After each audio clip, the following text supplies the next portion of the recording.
Hello दोस्तों, the Bioverse classes में आप सभी का स्वागत है।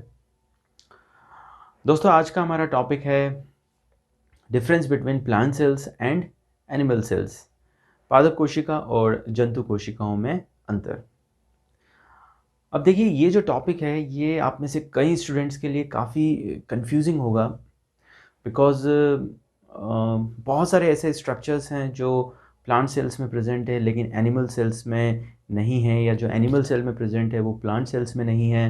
बहुत किस्म के ऐसे फंक्शंस हैं जो दोनों में अलग अलग हैं। अगर वो एनिमल सेल्स में है तो प्लांट सेल्स में नहीं है, अगर प्लांट सेल्स में है तो वो एनिमल सेल्स में नहीं है। तो दिमाग में एक कंफ्यूजिंग स्टेट हमेशा बना रहता है, कंफ्यूजिंग माइंड हमेशा रहता है कि कौन से फंक्शन या कौन सा स्ट्रक्चर किस सेल से रिलेटेड है, किस टाइप के सेल से रिलेटेड है। और अक्सर अपने क्वेश्चंस के आंसर्स में आप इसे स्विच कर जाते हैं। प्लांट सेल्स के पॉइंट्स आप एनिमल सेल्स में और एनिमल सेल्स के पॉइंट्स आप प्लांट सेल्स में लिख बैठते हैं। बहुत सारे कॉम्पिटिटिव एग्ज़ाम्स में भी आप से मिस्टेक हो सकती है। तो चलिए ये टॉपिक शुरू करते हैं, और मैं पूरी उम्मीद करता हूँ कि इस लेक्चर के बाद आप इस कंफ्यूजिंग स्टेट से बाहर निकलेंगे और आपसे आने वाले सवाल जो हैं अब बिल्कुल भी गलत नहीं होंगे। तो चलिए शुरू करते हैं। तो सबसे पहला और सबसे इम्पोर्टेंट पॉइंट प्लांट सेल्स और एनिमल सेल्स के डिफरेंस का है the presence of cell wall की उपस्थिति। अब देखिए, मोटे तौर पर अगर मैं बात बोलूँ तो इस दुनिया में जितने भी लिविंग बीइंग्स हैं, जितने भी जीव जंतु हैं, उसमें से 3 प्रकार के जीव या 3 प्रकार के ऑर्गेनिज्म ऐसे हैं जिसमें सेल वॉल पाई जाती है। उनमें से एक है बट ऑब्वियस प्लांट, दूसरा है फंगस या कवक, और तीसरा है बैक्टीरिया। अब इन तीनों में सेल वॉल तो पाए जाते हैं, लेकिन सेल वॉल के कॉम्पोजिशन में यहाँ डिफरेंसेस हैं। जैसे कि पेप्टिडोग्लाइकेन्स की सेल वॉल बनी होती है बैक्टीरिया में। फंगस में जो सेल वॉल है वो बनी होती है काइटिन की, जबकि प्लांट सेल्स की सेल वॉल सेलुलोज से निर्मित होती है। ये आप में से ज़्यादातर स्टूडेंट जानते हैं। और एनिमल सेल्स में फिर किसी भी प्रकार की सेल वॉल नहीं पाई जाती है। इसका कोई एक्सेप्शंस नहीं है, एनिमल सेल्स में कोई सेल वॉल प्रेजेंट नहीं होती है। तो ये हमारा पहला इम्पोर्टेंट डिफरेंस है प्लांट और एनिमल सेल्स में। चलिए हम दूसरे डिफरेंस की बात करें। तो दूसरा डिफरेंस जो प्लांट और एनिमल सेल्स का है वो है वैक्यूल से related. Now what is vacuole? देखिए, वैक्यूल एक फ्लूइड फिल्ड स्ट्रक्चर है जो चारों तरफ से एक सिंगल मेम्ब्रेन से बाउंड होता है। चारों तरफ से एक एकल झिल्ली से ये घिरी हुई संरचना है। और इसके फ्लूइड में क्या क्या पाया जाता है? इसके फ्लूइड में वाटर प्रेजेंट है, इसके फ्लूइड में इनऑर्गेनिक आयंस है, इसके फ्लूइड में ऑर्गेनिक एसिड्स हैं, और साथ ही साथ सेकेंडरी मेटाबोलाइट्स हैं। तो इतने सॉल्यूट की प्रेजेंस की वजह से ये इसमें ऑस्मोसिस के ज़रिए वाटर की जो इसकी इनटेक कैपेसिटी जो है वो यहाँ इंक्रीज़ हो जाती है because of the presence of solutes. तो ये वाटर को रिटेन कर सकता है, यानी कि जल को धारण कर सकता है। अब वैक्यूल्स मेनली पाए जाते हैं बड़े साइज़ के वैक्यूल्स जो कि सेंट्रली लोकेटेड होते हैं या केंद्रीय रूप से उपस्थित होते हैं। ये मुख्य रूप से पाए जाते हैं प्लांट सेल्स में। एनिमल सेल्स में इस तरीके से large size centrally located vacuoles नहीं पाए जाते हैं।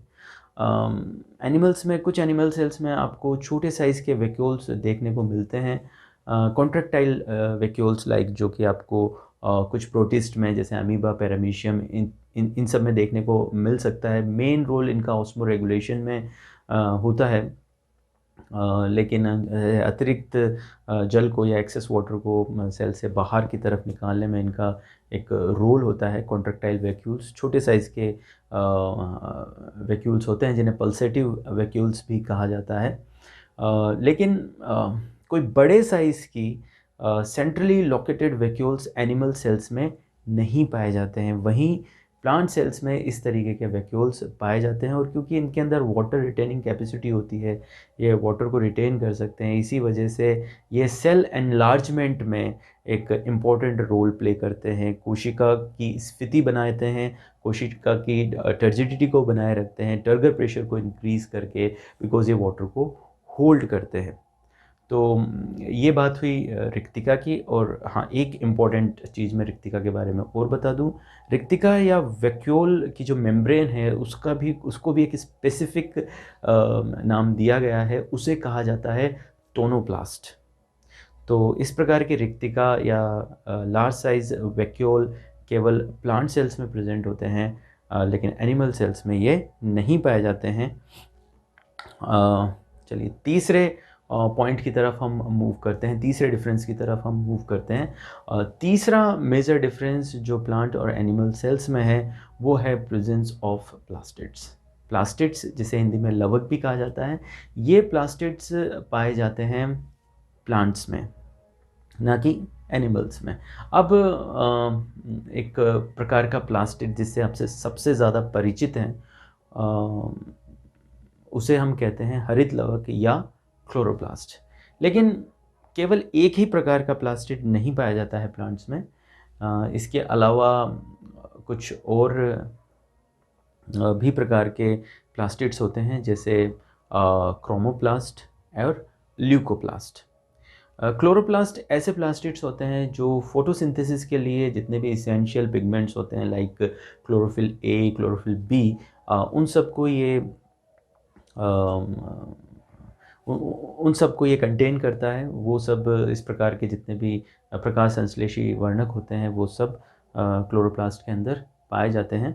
जबकि क्रोमोप्लास्ट के अंदर ऐसे पिगमेंट्स या ऐसे वर्णक पाए जाते हैं जिनमें कलर होता है, मींस कलरफुल पिगमेंट्स इसके अंदर पाए जाते हैं, लाइक कैरोटीन है, ज़ैंथोफिल है। तो इस प्रकार के वर्णक पाए जाते हैं क्रोमोप्लास्ट में। स्पेशली जो फ्लावर पेटल्स होते हैं वहाँ पर ऐसे वर्णक ज़्यादा देखने को मिलते हैं। या फिर आप टमाटर का जो लाल रंग है, that because of lycopene which is a form of carotene pigment, जो कि एक प्रकार का कैरोटीन पिगमेंट का ही एक फॉर्म है लाइकोपीन। ये लाइकोपीन इस क्रोमोप्लास्ट में प्रेजेंट होता है या वर्णिलवकों में पाए जाते हैं, और इसी के कारण टमाटर का रंग लाल नज़र आता है। इसी प्रकार से गाजर का रंग आपको लाल मिलेगा, या मिर्ची का रंग आपको हरा मिलेगा, या बीट रूट का कलर जो है वो आपको पर्पलिश कलर मिलता है because of the anthocyanin pigment. तो ये तो बात हुई क्रोमोप्लास्ट की। इसके अलावा जो तीसरे प्रकार का वर्णक है जिसे हम कहते हैं ल्यूकोप्लास्ट या हिंदी में अवर्णी लवक। अब देखिए, अवर्णी लवक जैसे नाम से प्रतीत होता है, इसमें किसी भी प्रकार का वर्णक या पिगमेंट नहीं पाया जाता है, जबकि इसमें पिगमेंट्स के अलावा ये जो रिजर्व फूड मटेरियल्स है, संचित भोज्य पदार्थ है, उसके संग्रहण का या उसको स्टोर करने का काम करता है। अब reserve food materials like carbohydrates या स्टार्च का संग्रह जिस प्रकार के ल्यूकोप्लास्ट करते हैं उन्हें हम एमाइलोप्लास्ट कहते हैं।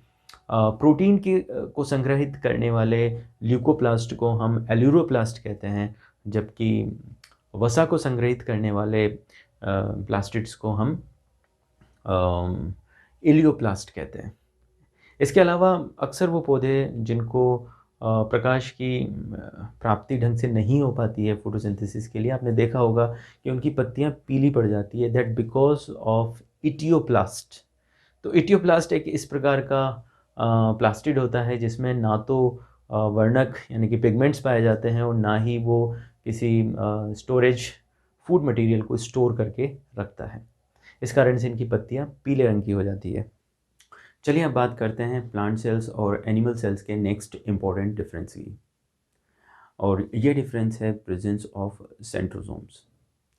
देखिए, अब सेंट्रोसोम क्या है एग्जैक्टली, पहले इसको हम समझ लें। हर एक कोशिका में एक एक ऐसा क्षेत्र पाया जाता है जिसे हम कहते हैं MTOC या माइक्रोट्यूब्यूल ऑर्गेनाइजिंग सेंटर। अब इस माइक्रोट्यूब्यूल ऑर्गेनाइजिंग सेंटर का काम क्या है? सेल डिवीज़न के समय इस माइक्रोट्यूब्यूल ऑर्गेनाइजिंग सेंटर से माइक्रोट्यूब्यूल्स का विस्तारण होता है, उसका एक्सटेंशन होता है, और इस माइक्रोट्यूब्यूल्स के एक्सटेंशन को हम कहते हैं स्पिंडल फाइबर या तर्कतंतु।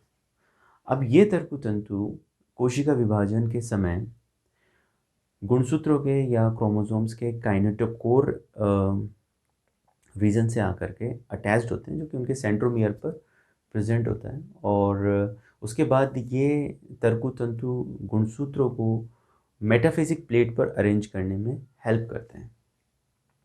इस प्रकार से मेटाफेज स्टेज पर सारे गुणसूत्र एक मेटाफिजिक प्लेट पर आकर अरेंज हो जाते हैं। अब लेटर ऑन ये स्पिंडल फाइबर्स या तर्कतंतु गुणसूत्रों के सेग्रीगेशन या उनके पृथक्करण में भी महत्वपूर्ण भूमिका निभाते हैं। तो इन स्पिंडल फाइबर्स का फॉर्मेशन होता है माइक्रोट्यूब्यूल ऑर्गेनाइजिंग सेंटर से।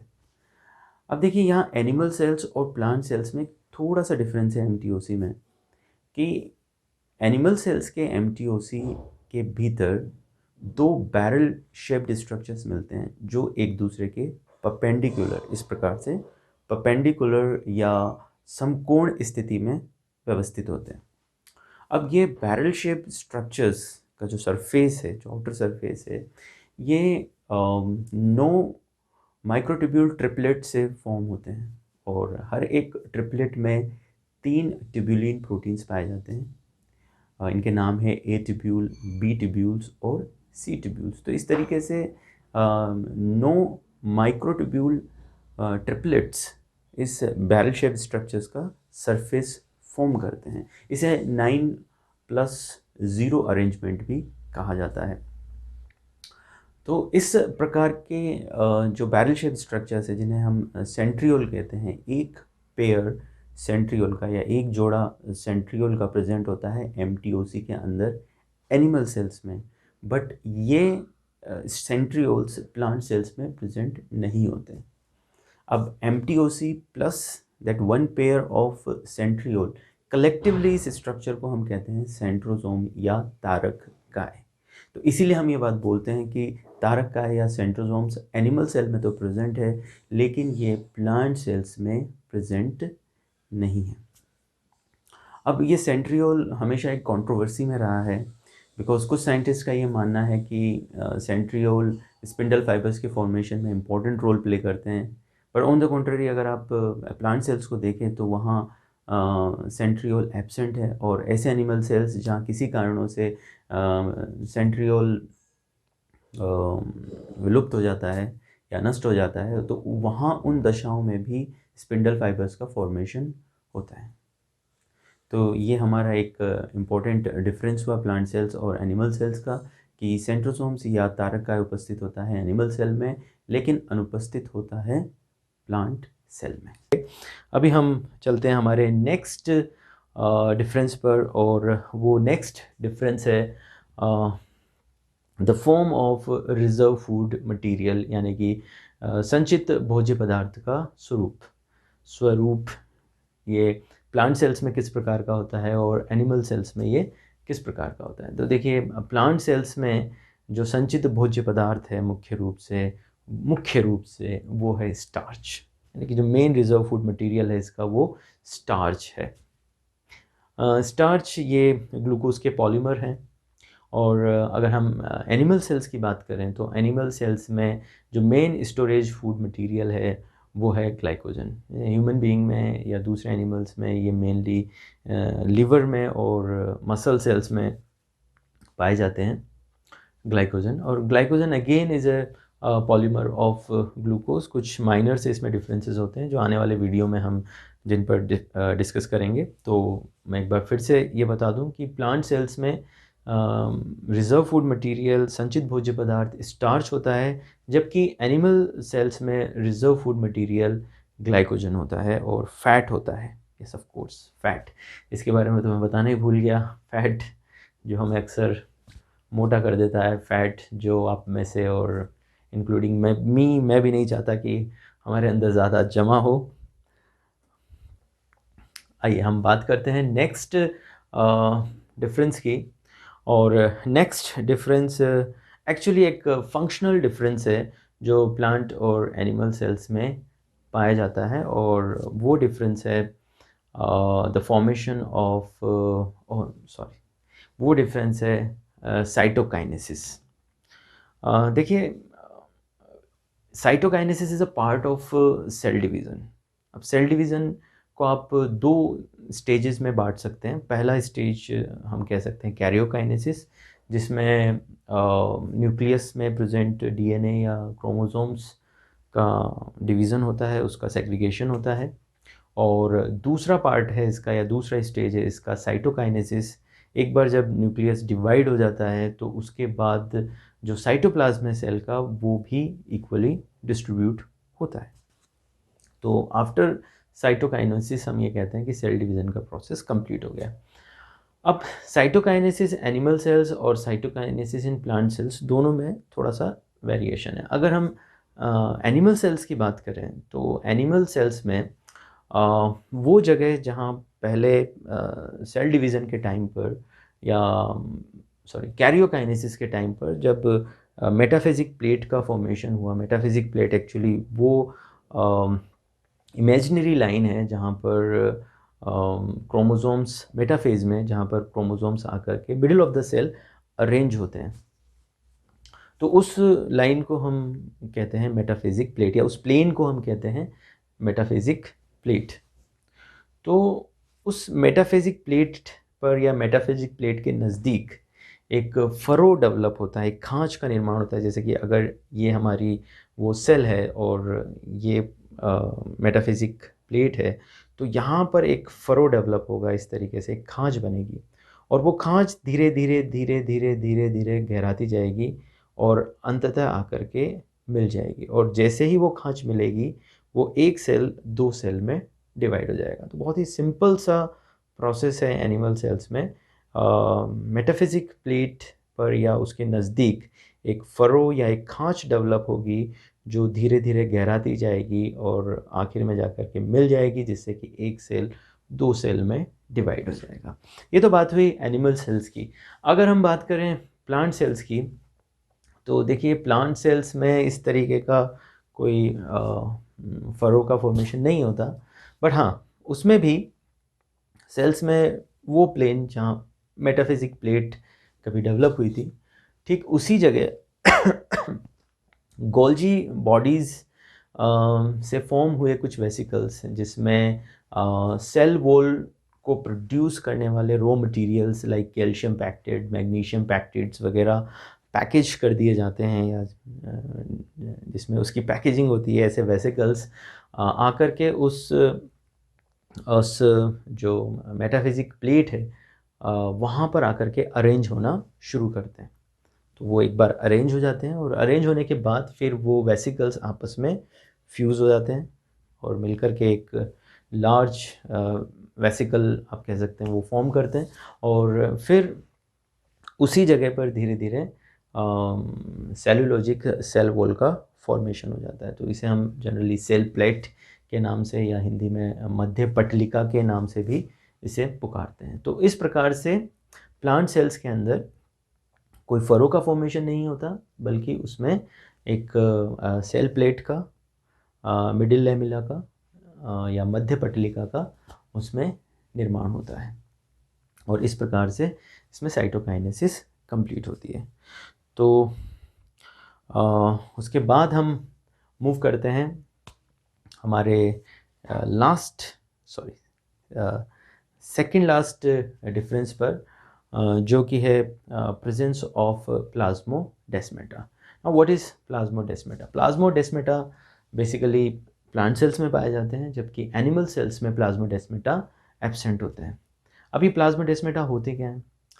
प्लाज्मोडेस्माटा एक किस्म का साइटोप्लाज्मिक कनेक्शन है, जो दो नज़दीकी सेल्स होती हैं, उन दोनों नज़दीकी सेल्स में आप ये मान के चलिए उनका जो सेल वॉल है, उस सेल वॉल के बीच में से एक टनल, एक सुरंग, एक चैनल बनता है, और उसी चैनल के ज़रिए उन दोनों सेल्स के जो साइटोप्लाज्म हैं वो एक दूसरे से कनेक्टेड होते हैं। अब प्लांट सेल्स में इस तरीके के कनेक्शन क्यों ज़रूरी हैं?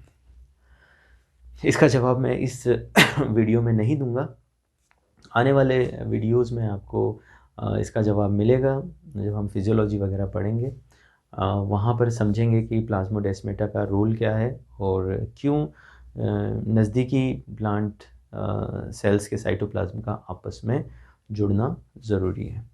तो इस प्रकार के जो साइटोप्लाज़्मिक कनेक्शंस हैं, साइटोप्लाज़्मिक ब्रिज हैं, वो प्लांट सेल्स में तो प्रेज़ेंट होता है, लेकिन एनिमल सेल्स में ये एब्सेंट होता है। एनिमल सेल्स में फिर अलग किस्म के जंक्शंस होते हैं, जो एडजेसेंट सेल्स हैं या जो नज़दीकी कोशिकाएँ हैं उनमें, उस बारे में बात नहीं करेंगे अभी। तो प्लाज़्मोडेस्माटा एनिमल सेल्स में नहीं पाए जाते हैं, जबकि प्लांट सेल्स में प्रेज़ेंट होते हैं। नेक्स्ट हमारा डिफरेंस है लाइसोसोम से रिलेटेड। अब देखिए एक लंबे अरसे तक ये माना गया कि प्लांट सेल्स में लाइसोसोम्स नहीं होते हैं, जबकि रिसेंट डिस्कवरीज ये कहती हैं कि प्लांट सेल्स में भी लाइसोसोम्स प्रेजेंट होते हैं, बट इनकी प्रेजेंस काफ़ी रेयर होती है। लाइसोसोम्स प्रेजेंट होते हैं प्लांट सेल्स में, बट बहुत रेयर होते हैं। On the contrary animal cells के अंदर लाइसोसोम्स बहुत कॉमन होते हैं और लगभग हर प्रकार के एनिमल सेल्स में लाइसोसोम्स पाए जाते हैं। तो ये जो 5-6 डिफरेंसेस हम लोगों ने देखे हैं प्लांट सेल्स और एनिमल सेल्स के, ये बहुत ही इम्पॉर्टेंट और बहुत ही कॉमन टाइप के डिफरेंसेस हैं, जिनके ऊपर अक्सर क्वेश्चंस पूछा जाता है कॉम्पिटिटिव एग्ज़ाम्स में भी, और अपने सब्जेक्टिव एग्ज़ाम्स में भी आप इन सारे पॉइंट्स को इंक्लूड करके आ सकते हैं। ये सारे इम्पॉर्टेंट और मेजर पॉइंट्स हैं। इसके अलावा कुछ छोटे-मोटे पॉइंट्स और भी बहुत सारे हैं, कुछ किस्म के ऑर्गेनेल्स हैं जो प्लांट सेल्स में हैं लेकिन एनिमल सेल्स में नहीं हैं, वगैरह वगैरह। बट ये 5-6 पॉइंट्स आपके लिए ज़्यादा इम्पोर्टेंट हैं। आप इन्हें अच्छे से याद करें, वीडियोज़ को 1-2 बार ज़रूर देखें, इनसे नोट्स आप बनाएं। मैं उम्मीद करता हूँ कि उसके बाद आपको प्लांट सेल्स और एनिमल सेल्स के डिफरेंसेस में कोई कन्फ्यूज़न नहीं रहेगा। इस टॉपिक से रिलेटेड क्वेश्चंस की मैं एक अलग से वीडियोज़ बनाऊँगा, आप अभी इसे तैयार करें। ये और पुराने वीडियोज़ को कंपाइल करके मैं एक कंप्लीट ऑब्जेक्टिव टाइप क्वेश्चंस का एक वीडियो लेकर आऊँगा जल्दी ही। आज का टॉपिक दोस्तों अब यहीं ख़त्म होता है, और इस टॉपिक में आपको क्या अच्छा लगा, या अगर इस टॉपिक से रिलेटेड कोई भी कन्फ्यूज़न आपके दिमाग में रह गया हो, कोई क्वेश्चन आपके दिमाग में हो, आपको लगता है मैंने कोई गलत जानकारी आपको दे दी, तो प्लीज़ उसे कमेंट बॉक्स में ज़रूर आप लिखें। और वीडियो अगर आपको पसंद आया है तो इसे लाइक करें, शेयर करें और चैनल को ज़रूर से ज़रूर सब्सक्राइब करें। तो thank you and have a nice day.